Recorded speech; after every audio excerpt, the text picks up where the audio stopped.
Good afternoon, everyone. Thank you for attending the first ever webinar of the higher education in the context of Bangsamoro Organic Law, also known as the HECBOL project of the Commission on Higher Education. This is in partnership with the Ministry of Basic, Higher, and Technical Education of the Bangsamoro Autonomous Region in Muslim Mindanao. We are broadcasted live via HECBOL Facebook page and YouTube channel. I am Jean Hesuro and I will be your moderator for this afternoon. To formally open our webinar, please help me welcome the Director of the HECBOL Project, Dr. Nelia A. Alibin.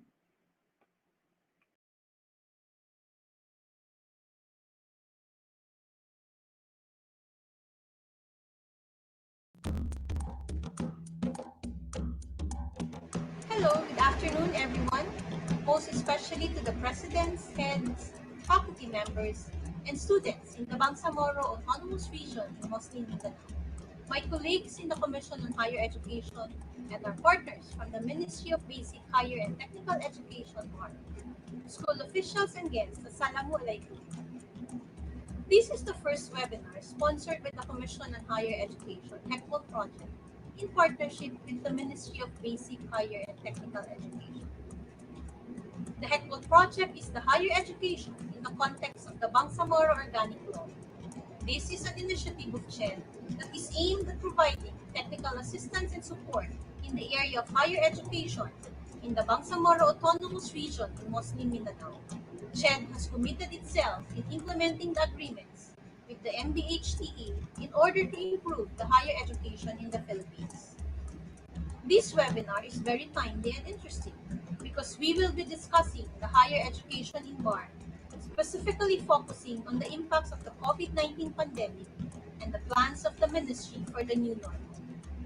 We know that the impact has been dramatic and transformative as educators scramble to put in place workable solutions for remote teaching and learning, particularly in areas like BARMM where students and schools face different challenges. The adoption of online solutions in recent months has been unprecedented. Educators are applying a first aid solution by switching entirely from in-person to remote instruction, a move that has been forced upon them by sudden mandatory campus closures. As painful and stressful a time as this is actually long overdue and welcome the rebirth of our education systems.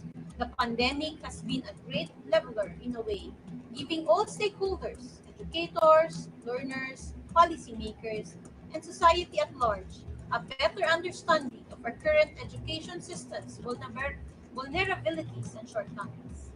COVID-19 is causing us to challenge deep-rooted notions of when, where, and how we deliver education, of the role of colleges and universities, the importance of lifelong learning, and the distinction we draw between traditional and non-traditional learners. COVID-19 has struck our education system like a lightning bolt and shaken it to its core, and we can expect a different kind of educational model to emerge from COVID-19. We are so glad that today we will be discussing all of this in the context of higher education in the Bangsamoro Autonomous Region in southern Mindanao. Before I will end my talk, I want to express my gratitude on behalf of the CHED-HECBOL project. We are deeply appreciative of those BARMM HEIs who are here in order to learn and at the same time contribute vibrantly in the discussion from which I am sure so many useful ideas will emerge. Let us use this opportunity as a launching pad for more webinars so that we can achieve our great dream in education. I express sincere thanks to all the many individuals from CHED and MBHTE. Let us continue to contribute to the success of our higher education. Thank you.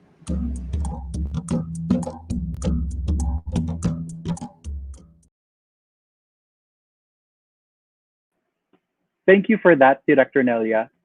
Now, here is a video message from the Minister of the Ministry of Basic, Higher, and Technical Education, Honorable Muhagher M. Iqbal.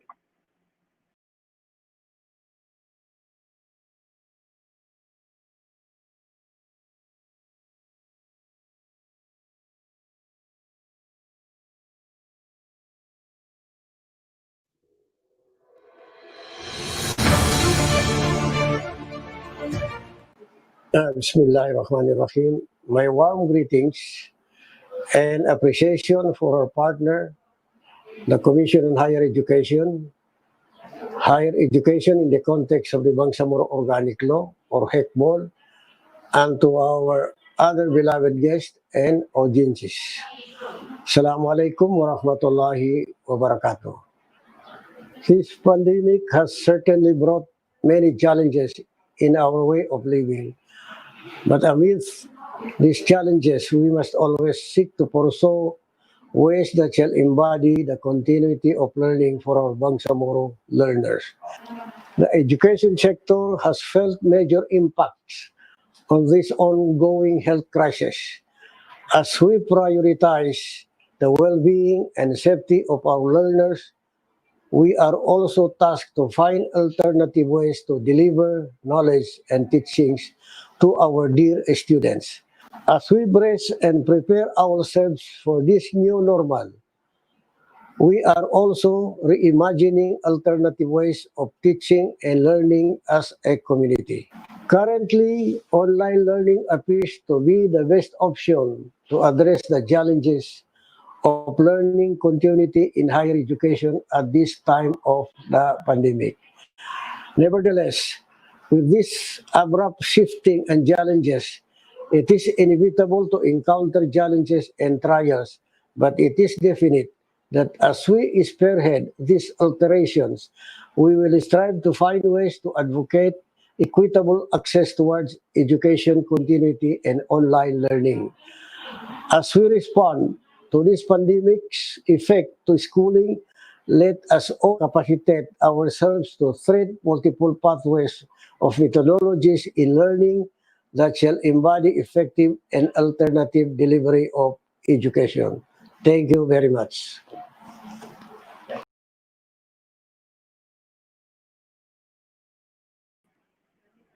Thank you, Minister Iqbal, and thank you to Sir Moby Pandy for assisting us in acquiring that video. To those of you who just tuned in, welcome to the Higher Education in BARMM, the impacts of COVID-19 pandemic and plans for the new normal, the first webinar of HECBOL project of the Commission on Higher Education. For your questions, kindly send them to the comment section below, as we will be entertaining them after a short talk from our resource speaker. To begin, let me introduce our guest for this afternoon. He has an undergraduate degree of AB Mass Communication and a master's degree in social work from Western Mindanao State University. Finished a certificate program in Islamic Studies from Al-Azhar Islamic Institute, a master's degree in community development from the University of the Philippines, Diliman, and a diploma on development, law, and social justice at Institute of Social Studies in Netherlands. He participated in the International Visitor Leadership Program on Community Activism and Minority Rights by the United States Bureau of Education and Cultural Affairs of the U.S. Embassy. He was Deputy Secretary General of the National Ulama Conference of the Philippines. He is an associate member of ASEAN Human Rights Commission based in Hong Kong, the International Movement for a Just World based in Malaysia, the Asian Muslim Action Network based in Thailand, the Interfaith Council of Leaders, Interreligious Solidarity Movement for Peace, Ulama, Priests Pastors Forum, and the World Interfaith Harmony Partners Philippines. He has also been a participant and resource speaker to various local and international conferences. He is currently on secondment from the Western Mindanao State University, assisting the Ministry of Basic, Higher and Technical Education as the focal for higher education and its transition interim governance from ARMM to BARMM. Ladies and gentlemen, joining us this afternoon, Professor Alih S. Aiyub. Good afternoon, sir. Good afternoon, Jean. Thank you for the introduction. First of all, let me, on behalf of the Minister Iqbal, and the Ministry, we would like to thank the HECBOL leadership and also the leadership of the CHED Central, Professor De Vera, and of course our viewers. Assalamu alaikum and good afternoon. I will be sharing with you few points, and then after that we will have question and answer. Very interesting. Want to hear from you also. You know, the COVID-19 pandemic has significantly affected higher education in the BARMM. Face-to-face curriculum curricular and co-curricular activities have been discontinued because of the ECQ or lockdown. And for us to be informed in partnership with the HECBOL and CHED Central, we conducted survey online to the HEIs in the BARMM, and initially we got response from 24 HEIs, and in their response, it reveals their shift to flexible learning strategies. So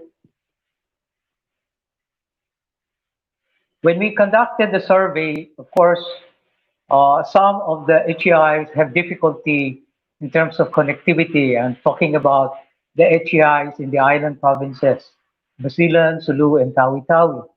But then some of them have also submitted the result, and we have these results of the 24 HEIs given the COVID-19 pandemic. And then 24 of the 106 HEIs in the BARMM responded in the survey. And the results are quite interesting because they reveal that our HEIs in BARMM lean towards the use of flexible learning strategies.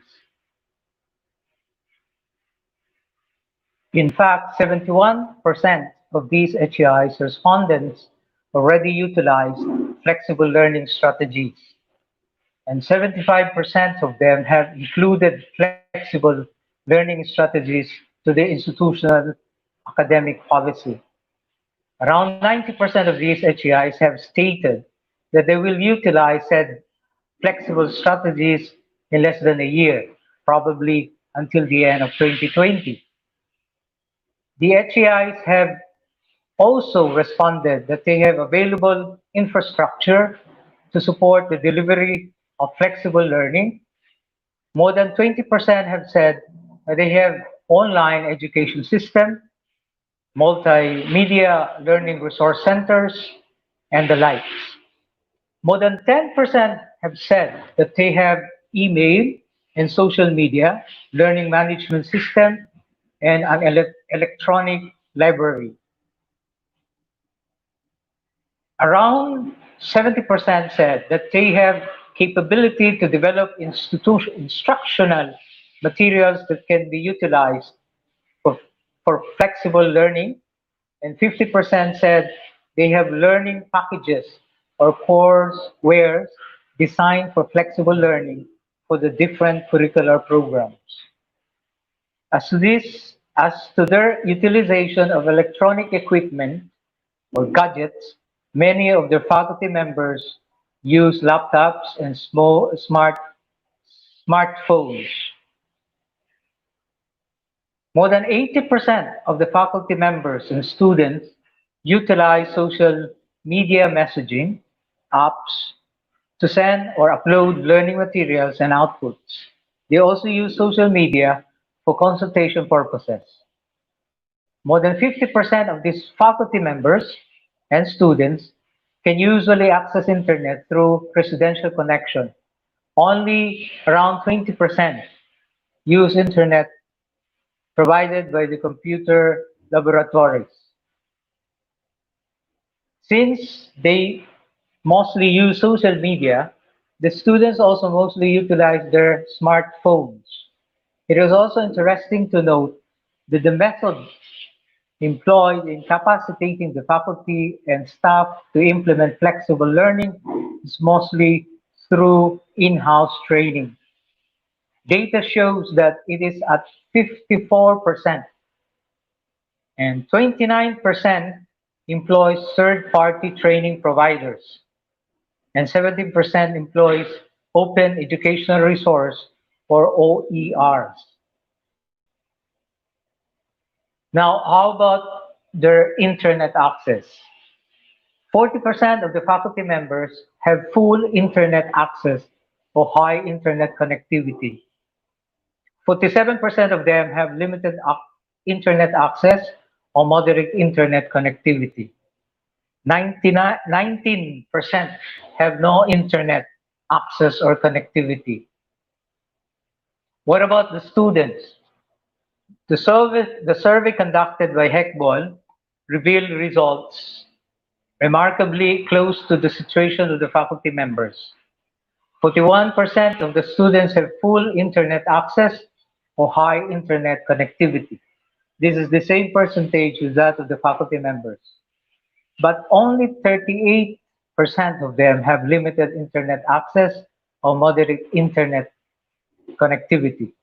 For the faculty members, it is 47%, while 24% of the students have no internet access or connectivity. So those are the HEI situation in the BARMM. And now the learning continuity plan for higher education. To provide for the policy of the MBHT higher education on the continuity of learning in higher education institutions in the Bangsamoro Autonomous Region in Muslim Mindanao, the BARMM, amidst the COVID-19 pandemic and the new normal covering the second half semester of the academic year 2019-2020 and the entire academic year 2020-2021.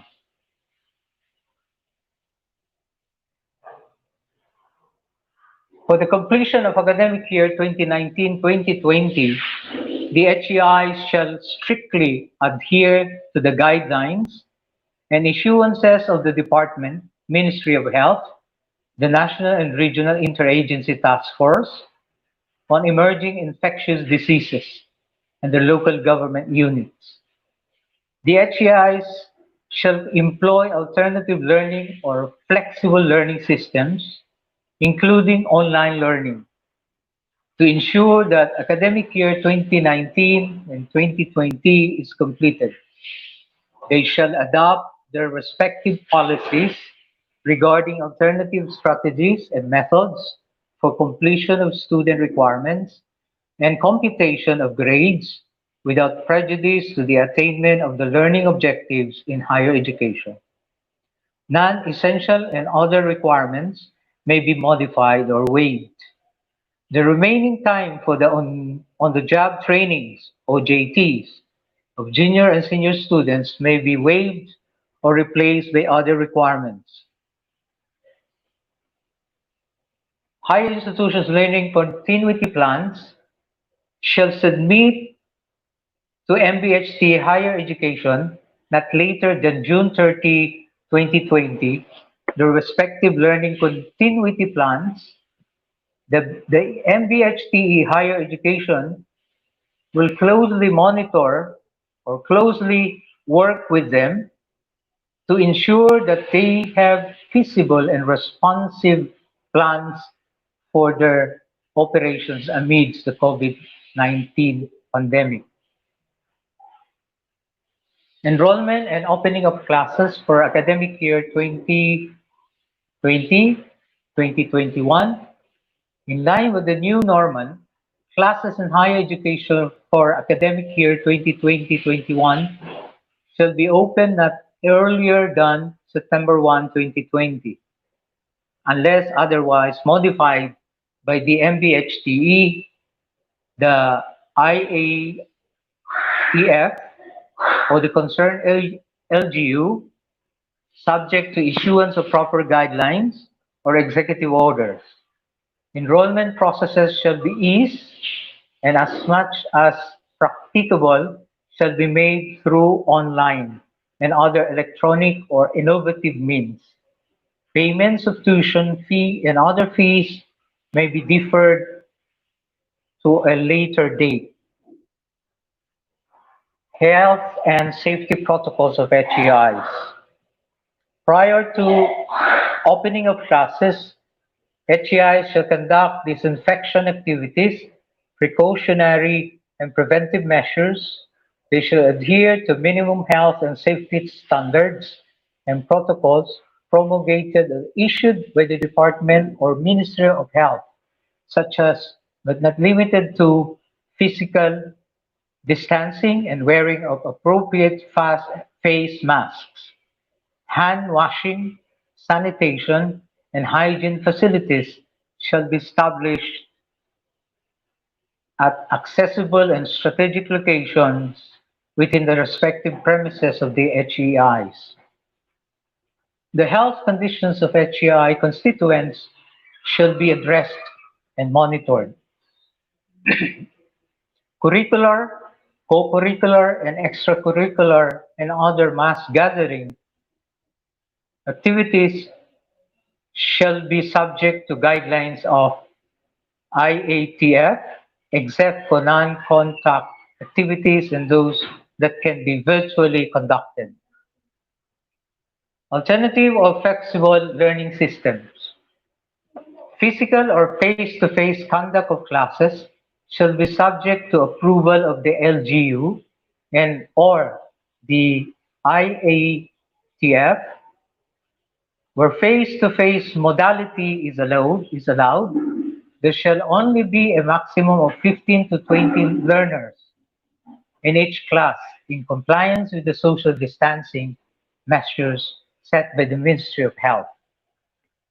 The HEIs shall thus employ alternative learning options or flexible learning systems, including online learning, to ensure the continuity of learning of students for academic year 2019-2020. Alternative or flexible learning systems. The survey or assessment shall be made regarding internet connectivity and the capability and readiness of the HEIs to employ such systems.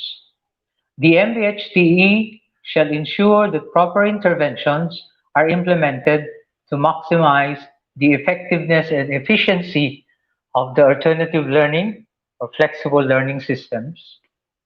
In line with the preceding provisions or provision and prior to the start of classes, the HEIs shall conduct orientations on the nature, causes, effects, and impacts of the COVID-19 pandemic, as well as mental health, psychosocial, or psychological first aid activities to adequately prepare and equip and provide the students with necessary equipment or facilities to cope with the new normal. Capability development and readiness of HEIs. The MBHTE higher education shall ensure that the HEIs and their workforce are capacitated and ready to implement measures in the new normal and in the fight against the COVID-19 pandemic, orientation and training activities for the instructors and teaching personnel, as well as development of instructional materials and learning delivery modalities of HEIs shall be initiated or facilitated by the Ministry on Higher Education. Guidelines on HEIs work arrangements. In line with these guidelines and other issuances by proper authorities, such as but not limited to the Department of Ministry of Health, the Civil Service Commission, and the IATF, the HEIs shall issue their respective guidelines regarding physical reporting and work from home arrangements for the workforce. The health and safety of all higher education constituents shall always be ensured. These are the few points that we shared with you, and now we want to hear from you if you want to ask clarificatory questions or you want to give inputs also. We are listening to you. Thank you, Jean. Back to you, Jean. Thank you for that very informative presentation, Professor Ali. Yes.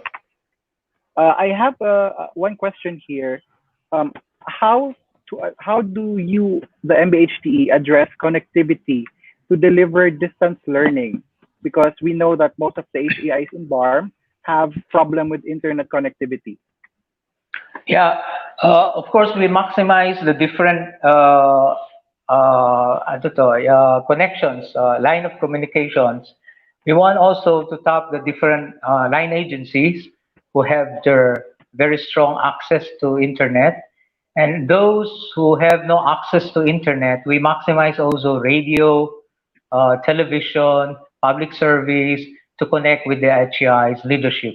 So this is the way we maximize communication. What are the available communication lines we use? We tap that one.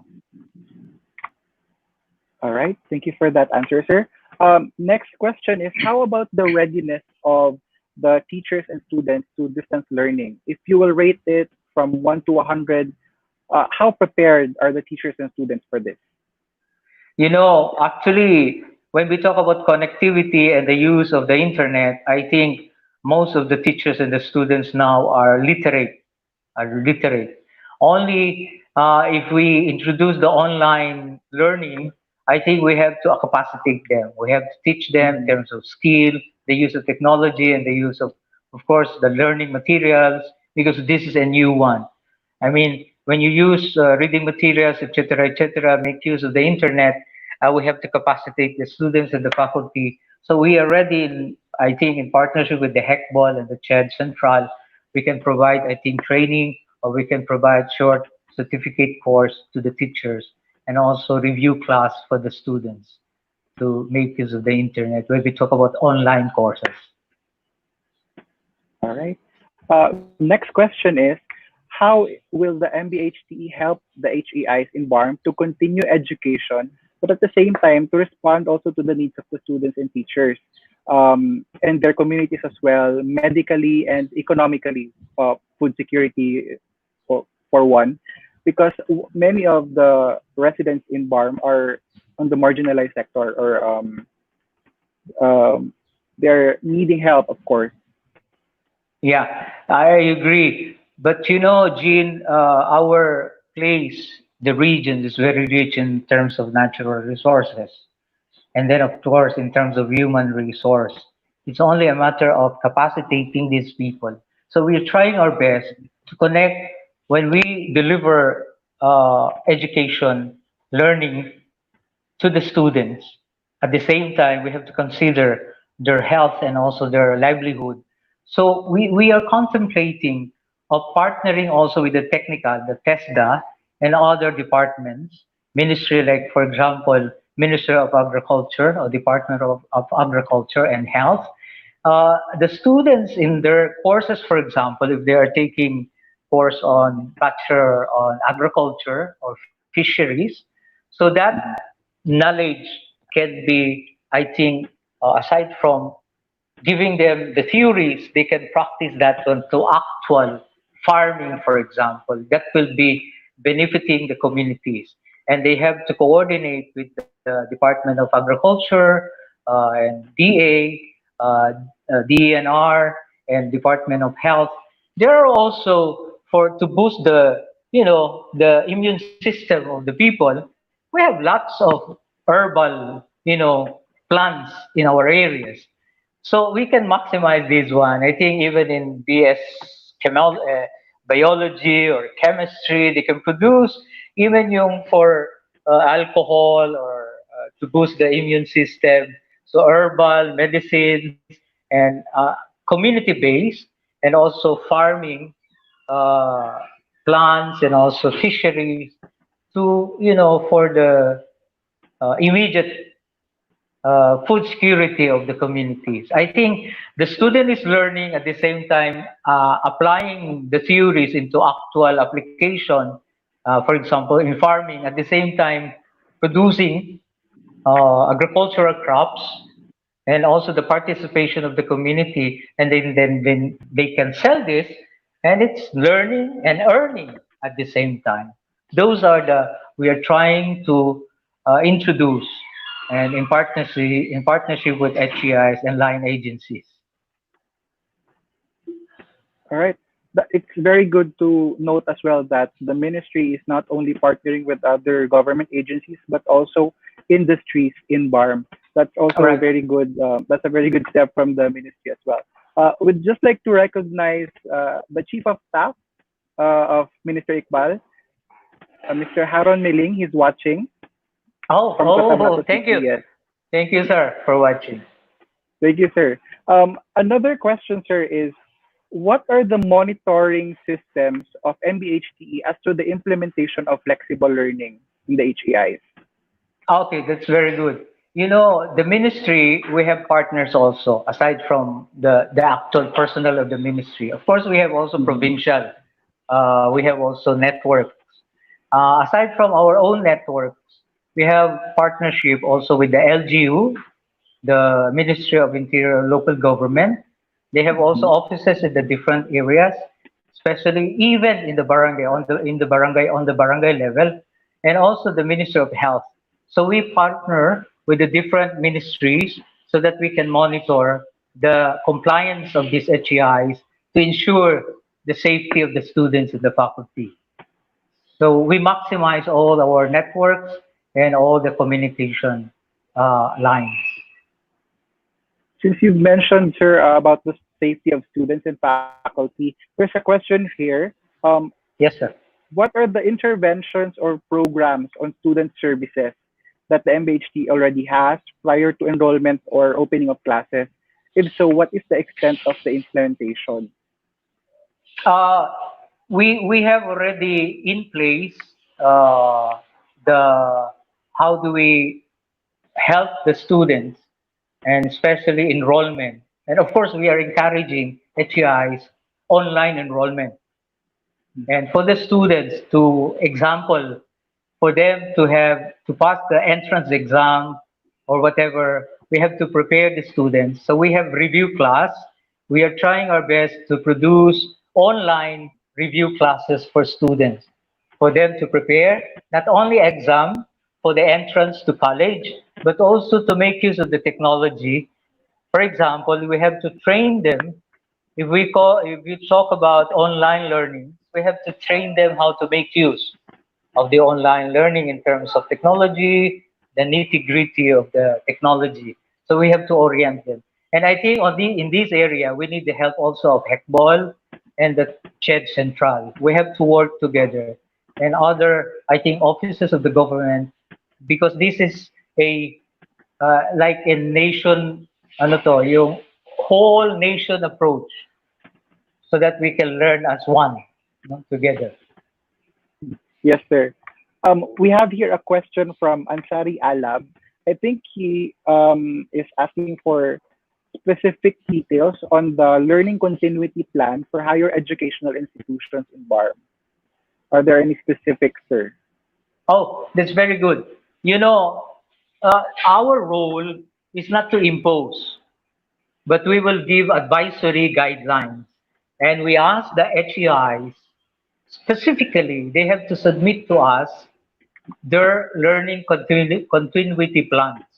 And we will review and what are the areas that we can help them in terms of technical know-how or in terms of uh, capacity building, how to deliver those, so that we will review. I think the minister, the office of the ministry is ready to receive their proposal and to review and to approve and to work with them how we can work together in terms of capacitating them. Aside from that, I think it's also there's a program of the CHED Central and also the HECBOL calling for project proposal from the HEIs who have the expertise to deliver online learning, other modalities. So it's ongoing. We are asking mga universities, level 2 and mas mataas pa, that they have the technological know-how and also the expertise to deliver. We will tap them to help the HEI, especially in the BARM. Thank you also, sir, for the ministry's help in disseminating information of the programs of the national CHED National. So we thank you also for that. Um, we encourage our audiences in Facebook and on YouTube to ask questions. If you have questions for Professor Ali, kindly comment down below, and we'll get into your questions once we receive them. Sir, I'm just quite curious about the curriculum of the HEIs, because we do understand that the mode of delivering Right. the lessons will be Yes. online. But how All right. about the curriculum? Let's say, for example, Ah. in a chemistry class, you can Mm. do Right. experiments unsupervised, right? So how do we address that That's kind of that's difficulty? right. That's right. That's why our intervention, I think, in partnership with HECBOL and CHED Central, it's not only capacitating the teachers, giving them training, skills, but also how to develop curriculum and other delivery system using online, because this is different.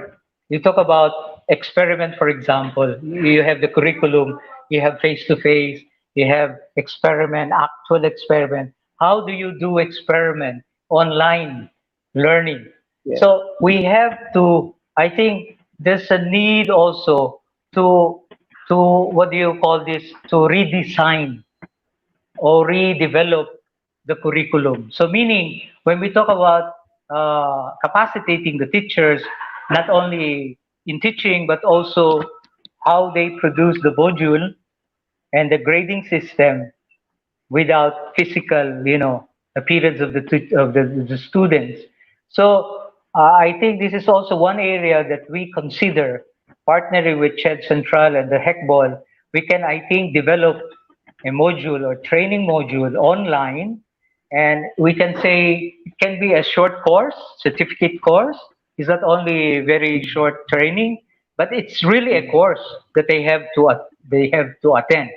They have to enroll. I think, of course, we can provide free uh, for that training, and of course, with your help, this CHED Central and HECBOL, and this is what we are contemplating producing as early as possible.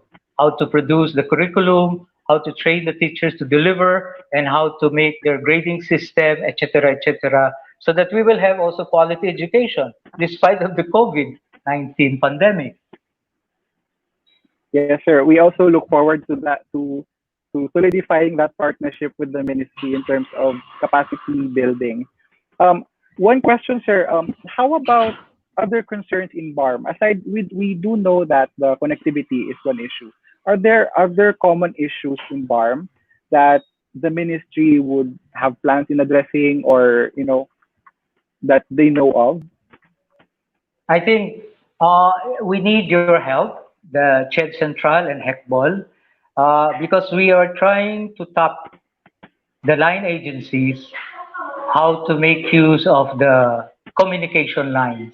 For example, when we talk about the island provinces, very slow internet connectivity, but we can maximize television and radio stations to deliver education, learning, continuity of learning modalities is one of those, is through radio.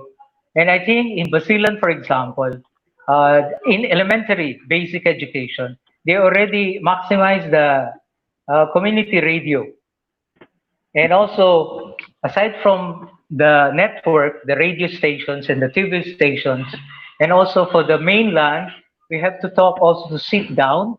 We can have, I think, memorandum of understanding or memorandum of agreement with networks like Globe, Smart, etc., so that they can provide connectivity, and we can use this for education.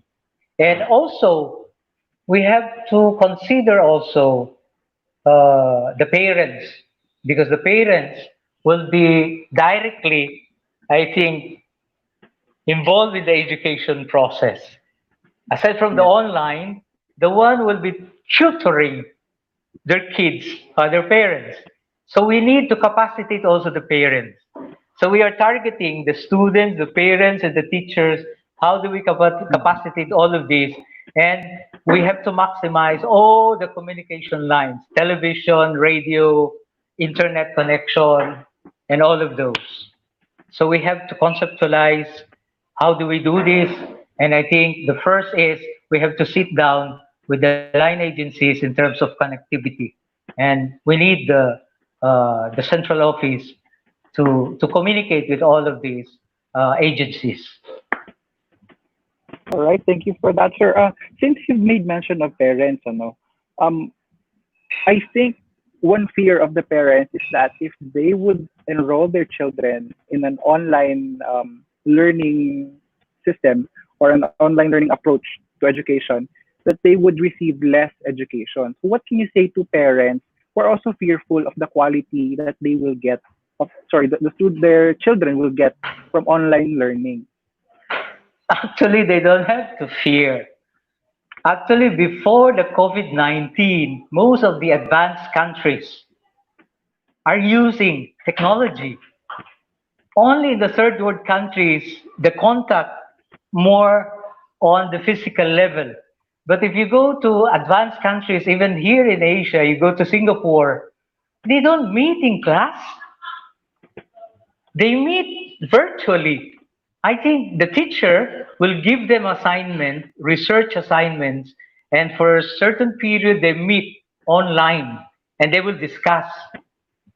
In Singapore, for example, they have the facility with the professor and connected to all their students in their own home places, in their own workplaces, and they're lecturing. Huh? They're lecturing virtually. So meaning they learn more. They learn more rather than inside the classroom. You know, virtually people are excited because of the technology. So the eagerness to learn is there if we have that culture. But I think one of the problems also in remote areas, they don't have this culture. They don't they don't have the technology. So that's the problem. For example, smartphones or laptop, they don't have that. So how can we reach out to these people? So that's why we maximize radio and TV, because the poorest of the poor, at least they have radio. At least they have radio. So I think we have to orient also the parents. It's not less educated ang anak nila when we use the online learning. It's being used by advanced countries in Europe, America, here in Asia, Singapore, Hong Kong, developed countries, they use this.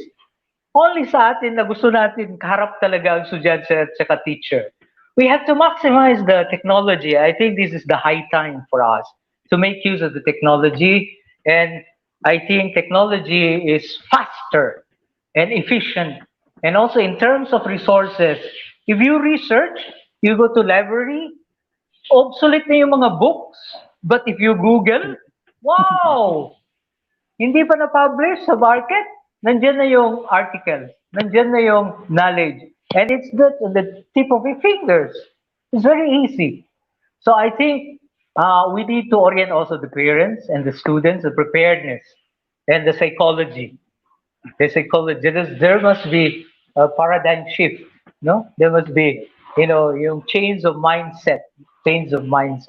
And even we observe during yung survey natin, it's not only because walang connectivity ang hindi nag-answer doon sa survey natin. Even with strong connectivity, pero wala pa yung culture of that eagerness to use the technology, to use the online. I think we need to have orientation also for mindset setting and paradigm shift. Yes, actually, going back to the welcome remarks of Director Nelia earlier, she made mention that this is an opportunity for the higher education institutions to redesign their methodology of delivering lessons and also their curriculum. Yes. Jean, before you proceed, when we have exposure trip, and I think the chief staff, Attorney Melim, was with us when we visited United Kingdom. And they showed us their system, quality education, quality assurance. And in their facilities, we visited the universities, visited the different universities and their libraries, etc., etc. You can hardly see documents, hard copy documents. Everything is nasa software, nasa e-copies. And I think even yung mga space nila, very, sa atin, parang bodega. Sorry to say this, ha? Parang bodega, na pwede namang Yes, sir. ilagay yon sa online o ilagay doon sa software. So, I think we have to adapt to the new normal. Yes, sir. I have a question here, sir. Since we will be using technology, highly using technology nowadays, what are the ethical issues that we need to consider? Of course, the privacy, very important. Privacy of the individual. If we talk about, for example, online and, for example, learning exchanges of the students and the faculty, we have to be, the privacy should be there. For example, if the student is very slow or something, there's a problem, it should be private. So we have to safeguard that one. And I think the second one is to safeguard the students and the faculty from bullying. Should be cannot be, when the session is ongoing, no one can get in, or hackers cannot, just get in the discussion proper. And third, I think we have to be, example, the youth now is very naughty, that we need to control them in terms of accessing pornographic, movies, etc. I think we have to regulate that one also. And there are also many things that we have to consider. For example, if they don't have the laptop, they don't have the smartphone, they don't have the equipments, the logistics. I think this is the area where we have to work with the LGUs, with the people in government who can help us also to provide for this. Uh, if the people are they don't have access, or they don't have money to buy for these equipments. You made mention earlier, Prof, that there will be programs on mental health. There's a question here. Are there any activities for students and higher education teachers in BARMM to address mental health and psychosocial support needed? Yeah, that's very good, because we are not only targeting training the teachers, even counselors, school, librarians, school engage with counseling the students. So we have to capacitate them also, how they deal with psychosocial, psychological depression with the students. Aside from the learning classes, for example, there will be, I think, a portion of the continuing education, giving orientation to students in terms of their uh, psychological, whatever problem psychologically and also behaviorally.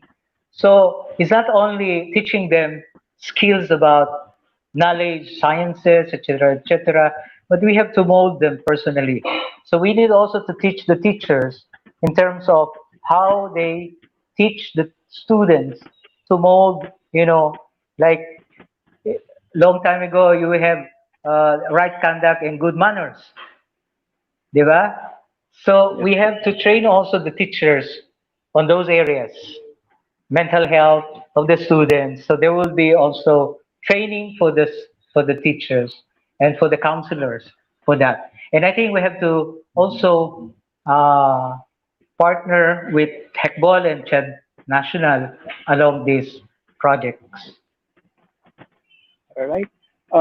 I can see that the audiences are our audience is uh, very interested in what we're talking about, because there's a question here about intellectual property rights, since we mentioned earlier about ethical issues in the use of internet. In terms of intellectual property rights issues, how will MBHTE address plagiarism concerns both for faculty and students? Do you have any specifics on this, sir? I think it's also common knowledge when we get information, whatever, even one line, it's just a phrase. We have to cite the author. We have the citation, the acknowledgement. I think that's common to all of us, and I think it's very, and even in research, if you cite, I think research finding, you have to put the source, and I think we are very, all of us are very careful on this one. Of course, the case of plagiarism, piracy, etc., etc. We have to make sure, of course, that the students and the faculty, when they use online information, online knowledge, that they have to cite the source. I think it's also part of the guidelines that they cannot just get, knowledge or information from the internet and and they will own that. And I think malalaman din yan eh kung kinopya mo at yung ano na hindi mo sinight, malalaman eh. Malalaman din yan. I think two levels. On the level of the faculty, and then kung research man yan, may mga advisor yan, may mga ano yan, malalaman din yan kung hindi nakita ng teacher. And then aside from that, I think intellectual property rights are really should be respected. It's not an excuse na porket naka-COVID tayo ay all free na. Yes. No, it's not free. In fact, we have to follow the rules and regulations, and especially respecting doon sa property rights. Hindi mo pwedeng nakawin yung kaalaman ng isang tao, kaalaman ng isang institution. And of course, when you talk about intellectual property rights, kung meron silang maimbento, halimbawa, along the way, nakaimbento sila ng medicine, nakaimbento sila Or ng something. Di ba? Oo, vaccine, who knows? So I think it will be respected kung sino naka-discover. Property, ano niya yun, intellectual property rights niya yun. In terms of operations of the HEIs, Prof, what departments or sections of the campus can be opened for the public? I think when we talk about continuing education, very important yung kanilang laboratory. Laboratory in terms of technology. You have laboratory for science, you have laboratory for IT, technology. I think that one should be open so that the student can come. But of course, adhering to the guidelines, to the social distancing. For example, if the student, for example, they don't have smartphone, they don't have laptop, they don't have connectivity, the university or HEIs who has the facilities, it should be accessible to students. That's our advice. Right. In terms of the non-negotiable, for example, the HEI decides to open for transactions like registrar, finance for payments. What are the non-negotiables for the safety measures? Let's say the social distancing or physical distancing is given, or sanitizing before entering the campus is given. What are the other non-negotiables? I think non-negotiable if the students are making queue, falling in line, and then you cannot avoid, sometimes you cannot avoid controlling the students for social distancing. And we do advise, if they do transaction like payments, registry, it can be done online. It can be done online. And I think if there is no online, they have to arrange with yung mga delivery services na, like for example, you have LBC, you have Palawan. If you talk about remote areas, they cannot go to the school, they cannot go to the banks to pay for the tuition fees or enrollment fees or transaction with the registrar. So meron namang mga service industries that we can use to deliver. All right. Thank you for answering the questions, Professor. In the interest of time, we'll entertain one last question. This is from Maricar Chavez. When is the schedule of capability building for teachers? We can do it via Zoom. Okay, that's very good. We are ready to receive the request. I think we are waiting for the HEI to submit to us their proposal, how they will do the learning, education continuity plan or proposal from them, and what are the areas that we can help. But we are ready, as what Director Alibin said, and of course our minister, we are ready. What are the areas that we can, provide assistance? And of course, it's not when you give your proposal, it's not immediate because we have to organize first who are the trainers in terms of when we talk about teaching the teachers how to teach online and teaching teachers how to produce their own curriculum and teaching the teachers how to develop their own grading system and lesson plan, etc., etc. So we have to organize. And in fact, we are ongoing calling the HEIs, their expertise, to submit project proposal for us along these lines. So we are tapping yung mga HEIs who have the expertise in the whole country to help those HEIs that need help.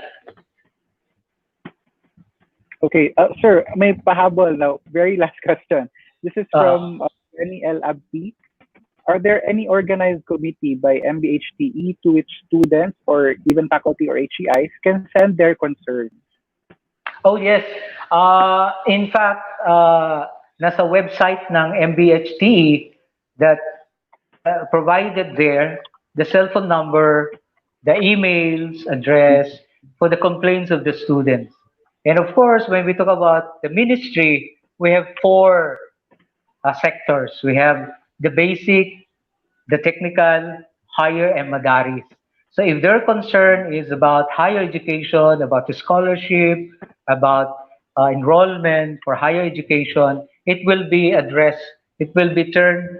I think the minister will give that to us upon his recommendation. What action should be taken? So we have a mechanism, but still developing because we are new. We are in a transition period. The minister is trying his best para ma-systematize all the in terms of the communication system and the staff, human resource, etc., etc. Imagine we are four sectors in one ministry. Is that easy? But we are trying our best. But it's already there. It's a matter of consolidating and enhancing the existing systems. Thank you, Prof. Before we end, do you have any parting words for our audience? On behalf of Minister Mohagar Iqbal and the Ministry of MBHTE, we would like to thank you. This pandemic, COVID-19 pandemic, it's concern of the whole country. And to deliver quality education is the concern of us all. So we have to cooperate. We have to work together. The HEIs, public and private, we have to work together. The students and the faculty and the administration, we have together with the ministry, with the HECBOL, with the CHED Central, we have to work together, finding solutions, not criticism. Kasi karamihan sa atin, palagi nagkikriticize, and hindi naman tayo nagpo-propose ng solution.